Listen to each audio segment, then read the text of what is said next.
வணக்கம் நண்பர்களே, முக்கிய செய்திகளை இந்த பதிவில் பார்க்க போகிறோம். தினமலர் பேப்பரில் டீ கடை பெஞ்ச் அப்படின்னு செக்மெண்ட் வரும்ல, அதில் தமிழிசை அக்காவை பற்றி ஒரு செய்தி வந்திருக்கு. மீண்டும் கவர்னர் பதவிக்கு காய் நகர்த்தும் அக்கா அப்படிங்கிற தலைப்பில் கவர்னர் பதவியை தலைமை கிட்ட கேட்டுக்கு இருக்காங்களாம். கவர்னர் பதவி கிடைக்கலனா ராஜ்யசபா எம்பியாகவோ இல்லை நேஷனல் ஜெனரல் செக்ரட்டரி போஸ்ட் இருக்குல்ல, அதையோ தனக்கு ஒதுக்கணும் அப்படின்னு டெல்லியில் காய் நகர்த்திக்கு இருக்காங்களாம் தமிழிசை மேடம். என்ன போஸ்டிங் வேணால் வாங்கிக்கோங்க, ஆனால் தயவு செஞ்சு அடுத்த ஜெனரல் எலெக்ஷனுக்கு கொஞ்ச நாளைக்கு முன்பாக ரிசைன் பண்ணிவிட்டு எலெக்ஷனில் போட்டி போட வந்துடாதீங்க.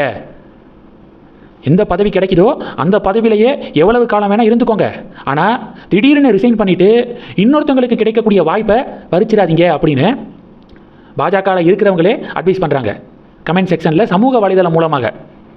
ஏன்னா 2024 பாராளுமன்ற தேர்தலுக்கு கொஞ்ச நாளைக்கு முன்பாக தான் அக்கா ஆளுநர் பதவியை ரிசைன் பண்ணாங்க. ரிசைன் பண்ணிவிட்டு தென் சென்னை தொகுதியில் போட்டிட்டாங்க.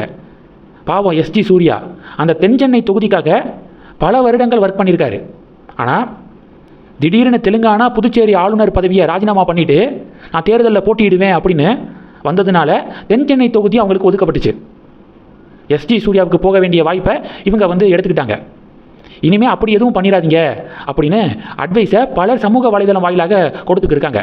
ரெண்டாவது என்ன பார்க்க போகிறோன்னா, கோவை விமான நிலையத்தில் அண்ணாமலையை செய்தியாளர்கள் சந்திச்சிருக்காங்க.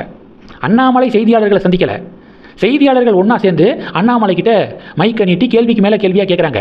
அண்ணன் சொல்கிறாரு, ஆட்சி அதிகாரத்தில் உட்காந்துருக்கிறவங்களை பார்த்து முதல்ல கேள்வி கேளுங்க அப்படின்னு கோயம்புத்தூர் குசும்போட நக்கலாக ஒரு ரிப்ளை பண்ணியிருக்காரு.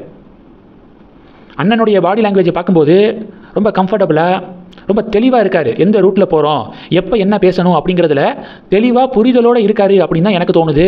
ஜூலை 2nd வீக்கிலிருந்து அண்ணாமலை அவருடைய பாணியில் அதிரடி அரசியலை தொடங்குவார் அப்படின்னு தகவல்கள் கிடச்சிருக்கு. ஜூலை மாதம் செய்தியாளர்களை அண்ணன் சந்திக்க இருக்காராம். இது 2. மூணாவது என்ன பார்க்க போகிறோம், வெனிசுலாவில் கடந்த 12 மணி நேரத்தில் 2 நிலநடுக்கங்கள் ரிக்டர் அளவுகோலில் 7.1, 7.5 அப்படிங்கிற அளவில் சக்தி வாய்ந்த 2 நிலநடுக்கங்கள் ஏற்பட்டிருக்கு. வெனிசுலா வரலாறில் இவ்வளவு மோசமான நிலநடுக்கத்தை அவங்க பார்த்ததே இல்லை அப்படின்னு சொல்கிறாங்க. எவ்வளோ பேர் இறந்து போனாங்க அப்படிங்கிறதே தெரியலை. கூடிய விரைவாக கவர்மெண்ட் அதிகாரப்பூர்வமான நம்பர்ஸை சொல்லுவாங்க. இப்போ என்ன டிபேட்டுனா, வெனிசுலாக்குள்ளே அமெரிக்கா மூக்க நுழைச்சு அங்கே அரசியல் நிலைமையே தலைகீழாக மாற்றிட்டாங்க. ஏன்னா வெனிசுலாவில் எண்ணெய் வளம் அதிகமாக இருக்குது. அதனால வெனிசுலாக்குள்ளே மூக்க நுழைச்ச அமெரிக்கா இப்போ வெனிசுலா மக்கள் எவ்வளோ கஷ்டப்பட்டிருக்காங்க நிலநடுக்கத்தின் காரணமாக. உதவி செய்ய முன் வருவாங்கன்னு நினைக்கிறீங்க? வந்தாலும் தாமதமாக வருவாங்க. எப்போதும் போல் உலகத்தில் எந்த நாடுக்கு ஒரு பிரச்சனைனாலும் இந்தியா தான் ஃபஸ்ட்டாக ஹெல்ப் பண்ணுவாங்க. ஏற்கனவே இந்தியன் கவர்மெண்ட்டு நிவாரணப் பொருட்களை வெனிசுலாவுக்கு அனுப்புவதற்கான வேலைகளை தொடங்கிட்டாங்க. இது 3. இந்த செய்திகள் எல்லாத்தையும் பற்றி உங்களுடைய பார்வைகளை மறக்காமல் கமெண்ட் பண்ணுங்கள். தொடர்ந்து கணக்கில் இருங்க. அடுத்தடுத்து நிறையா பதிவுகளை பார்க்க போகிறோம். நன்றி. ஜெய் ஹிந்த்.